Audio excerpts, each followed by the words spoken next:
जहां सुबह मैं यहां पर इस ऐतिहासिक स्थल पर जहां सालों के बाद हिंदवी स्वराज का सुवर्ण सिंहासन प्रस्थापित हुआ, वो जगह पर जब शिवाजी महाराज को प्रणाम कर रहा था, मैं मेरे मन के भाव को कभी भी वर्णन नहीं कर पाऊंगा।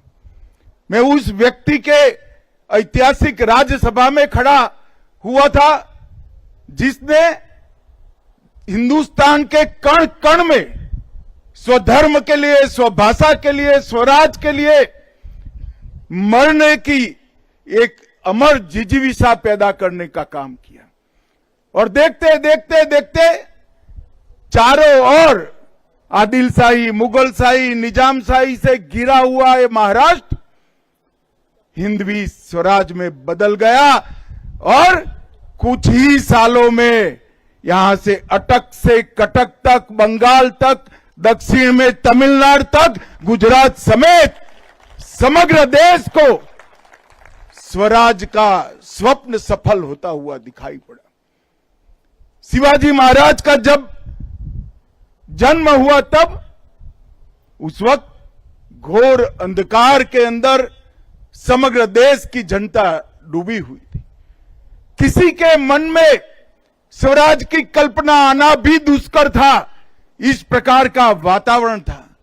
देवगिरी के गिरने के बाद 100 साल के अंदर ही यहां से लेकर समग्र दक्षिण का भी पतन हुआ और धीरे धीरे धीरे स्वधर्म और स्वराज की बात लोग गुना समझने लगे। एक 12 साल का बच्चा जिजाऊ की प्रेरणा से प्रतिज्ञा करता है कि सिंधु से कन्याकुमारी तक फिर से एक बार मैं भगवा फहराने का काम करूंगा।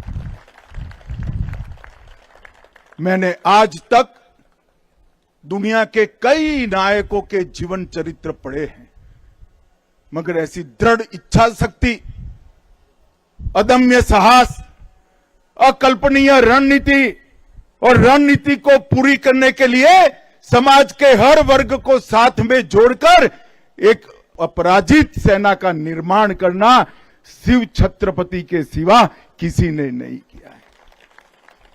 न भाग्य उसके साथ था, न भूतकाल उसके साथ था, न धन था, न सेना थी।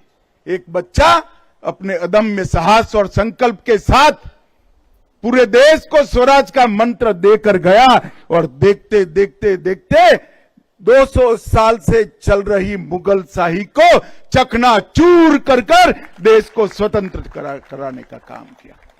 और मित्रों, जब अटक तक शिवाजी महाराज की मावलों की सेना पहुंची, बंगाल तक पहुंची, कटक तक पहुंची, दक्षिण में तमिलनाडु तक पहुंचे, तब सबको भरोसा हुआ कि ये देश अब बच गया, स्वधर्म बच गया, हमारी भाषाएं बच गई, हमारी संस्कृति बच गई। और आज हम देश की आजादी के 75 साल के बाद दुनिया के सामने सर उठाकर खड़े हैं और हम संकल्प करते हैं कि 100 साल जब हो गए आजादी को, दुनिया में 1 नंबर पर हमारा भारत होगा। उसकी मूल कल्पना इस शिवराय ने रखी।